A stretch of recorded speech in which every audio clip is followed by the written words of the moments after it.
Welcome to the podcast about investing in startups, where existing investors can learn how to get the best deal possible. And those that have never before invested in startups can learn the keys to success from the venture experts. Your host is Nick Moran, and this is The Full Ratchet.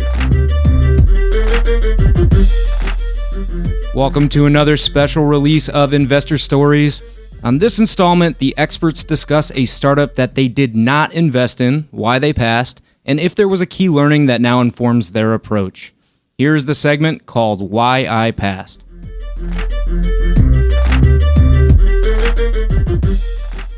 On this special segment, we have Minnie Ingersoll of 10110. Minnie, can you tell us about a good or a bad pass, a story about a startup that you passed on? Well, I was very close with Chris Sacca. I shared an office with him for many, many years at Google and had a chance to be like one of his first or largest LPs in his Fund One. So, from an investment point of view, that was a miss. Investing in Chris? Yeah, investing in lowercase capital. I had shared an office with him for so many years that I think I knew him too well.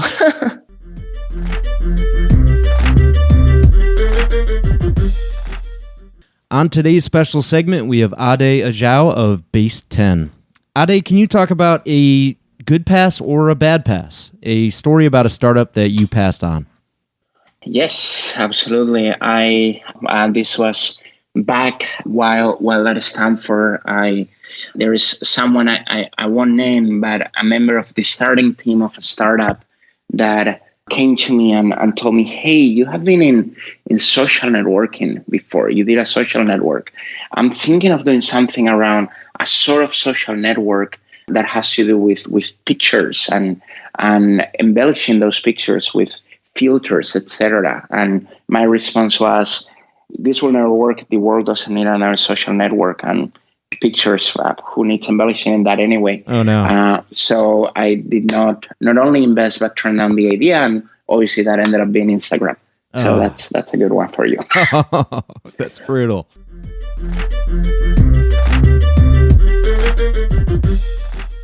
On today's special segment, we have Richard Kerby of Equal Ventures. Richard, can you tell us a story about a good or a bad pass? A story about a startup that you passed on? Sure. So when I was at IBP, we were looking at the Series B, I believe, of Uber. And at the time, it was still a black car only service. I think they were still SF only. They might have just launched New York, but if so, it might have been like maybe a month's worth of data on New York. And I remember us vividly analyzing the black car market. And we were like, black car market, it's like, I forget the size. Let's say it was, maybe $2 billion across the United States. And, half of it was New York City.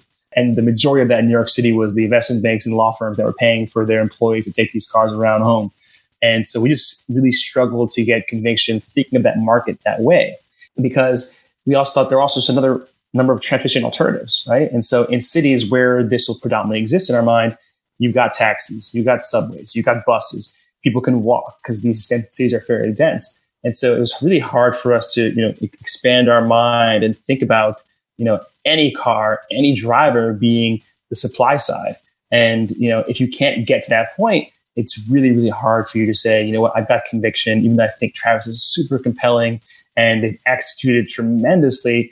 It's hard for you to kind of say, I believe that's the case if you're looking at today's market viewpoints.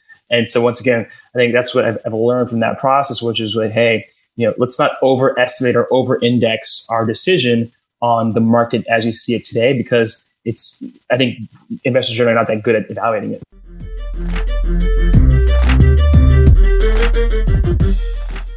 On today's special segment, we have David Horowitz of Touchdown Ventures. David, can you tell us a story about a good or a bad pass? A story about a startup that you passed on?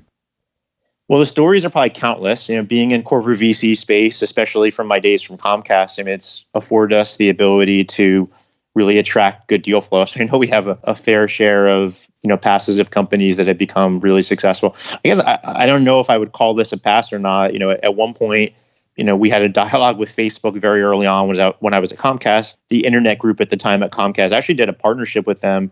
This was probably back in the 2005, 2006 timeframe. This was way before Facebook, was really just a college social network at that point.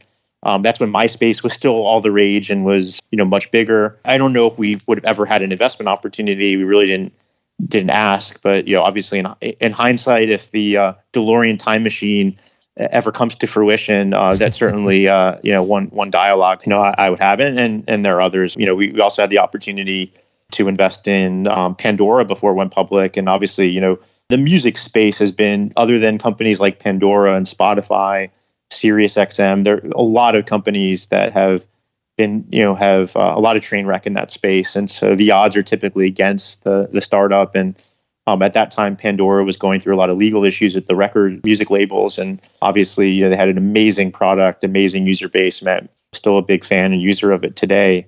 When they were going through some challenges, there was a investment opportunity there. I'm sure there's some other examples, but those are the two ones that came top of my mind.